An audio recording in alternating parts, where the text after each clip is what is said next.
Hello there.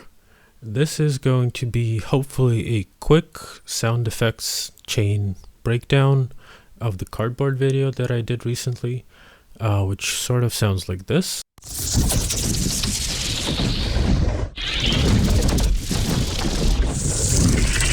Let's begin with the source material.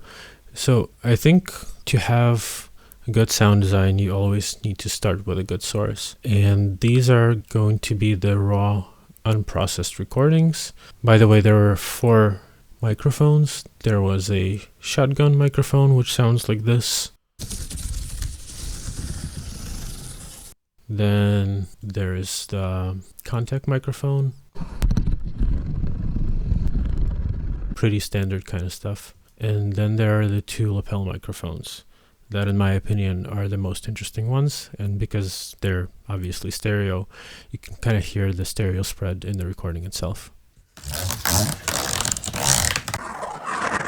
So yeah, that great wet farty sound is what we all want in our lives. So now my kind of standard buff up chain for all recordings looks something like this. It starts off with a filter, just cutting off a little bit of that super low end. Then it goes into the transient master, which I use when I clean up stuff. I use sustain to get rid of extra room noise because most of the time I'm just being lazy and I like to work quickly. Going into the compressor, which is not doing much here. Into the gate, which is also obviously for like quick and dirty cleanup of room noise and whatnot. OTT, which is, doing a little bit of work here. Not crazy, but, not subtle either. Uber loud, not doing much. The decapitator is just, pushing the drive up a little bit. Neutron is not doing much. And the limiter, obviously, just from clipping the channels. So altogether with this chain, it sounds like this.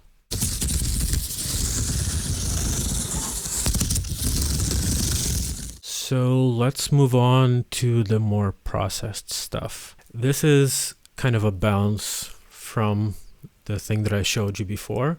And all it is here is just a pitch envelope going down. Sounds like this. The next one is a little bit more interesting. This is what this thing sounds like.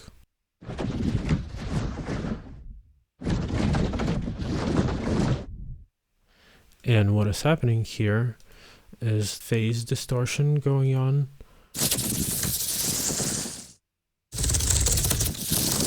Just bringing a little bit more harshness, a little bit of the crackliness to that sound. Next is snap heap, which is doing most of the work.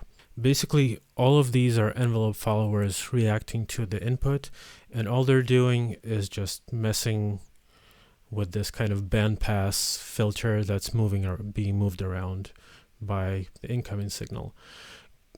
All of them are being parallel processed. This is going into a filter that is also being modulated by another audio follower, going to the chorus to spread it out a little bit, into the delay, which is being modulated by a random LFO, and finally going into a low pass filter, which is being modulated by another audio follower.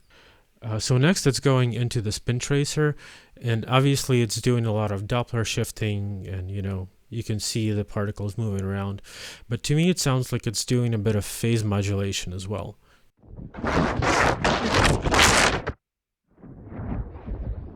And finally it is going to the M-Comb by Melda, which is not doing much again, but it feels like it's adding a little bit of the bite on the top. Nice farty sound again, so you could hear it without it and then with it.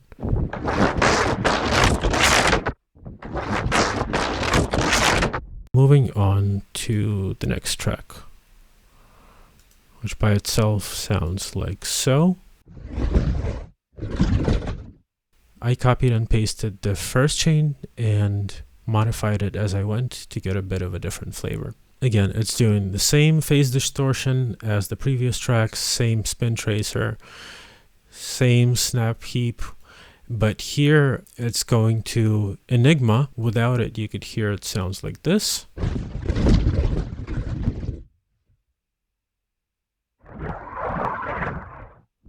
But with it, gives it that kind of wet, phasey, flangey kind of thing.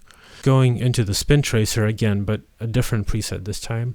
And finally into the transient shaper to, enhance a little bit of the attack and increase the sustain. All right, let's move on. So this is the Echo Boy.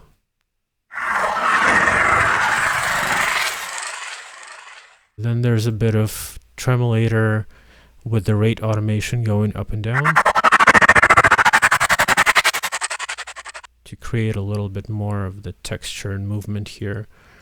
Then going to the fracture, which creates these kind of tonal groaning sounds, which I thought were pretty interesting and different from the rest of the material.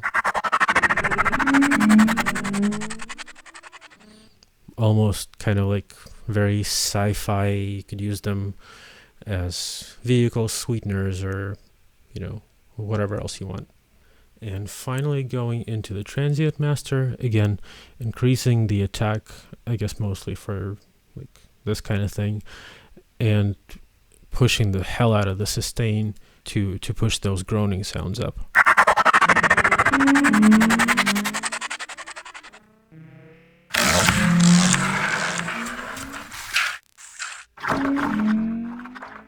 Fantastic stuff, thrilling. Let's move on. This guy without any effect sounds like this.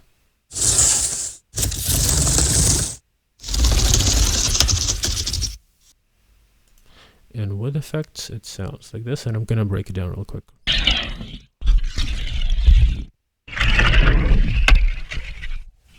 Alright, so here, obviously it's increasing the attack and decreasing the sustain and pushing the gain up quite a bit. This is all being pitched down more than 2 octaves. Going into the effect rack, all it's doing is, again, just adding a little bit more bite and a little bit more gain to the whole thing. Then going into this interesting plugin, which I completely forgot that I had. It's doing a little bit more of a drive, and you can filter it or specify a resonance or a certain frequency that you want. It can be modulated either by the envelope or this kind of LFO here. If you automate this, it just creates such cool things, such cool effects. This is without it. And this is with it. It's going to be pretty subtle, but I feel like it adds something extra. You could definitely hear that a little bit more of low end coming through.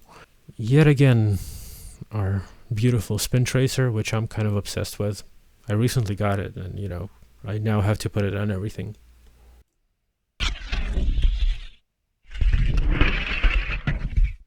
Sorry, the reason I had to take off the entire plugin screen is because my computer is freaking out. Alright, so next is this kind of granular buffer delay thing. Just adding a little bit more texture, a little bit more movement to the whole thing. It sounds like this.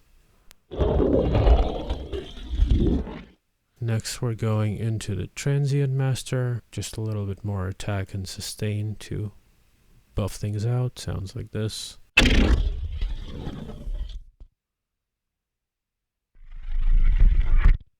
And finally, the last stage is it's going into uber loud, which is pushing it at 22% at about 125 hertz.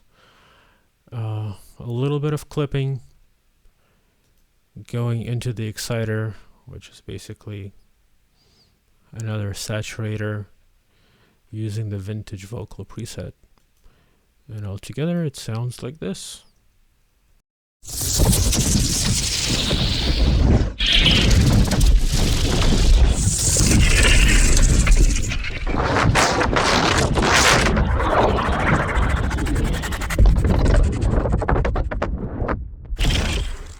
Thanks for watching. Later.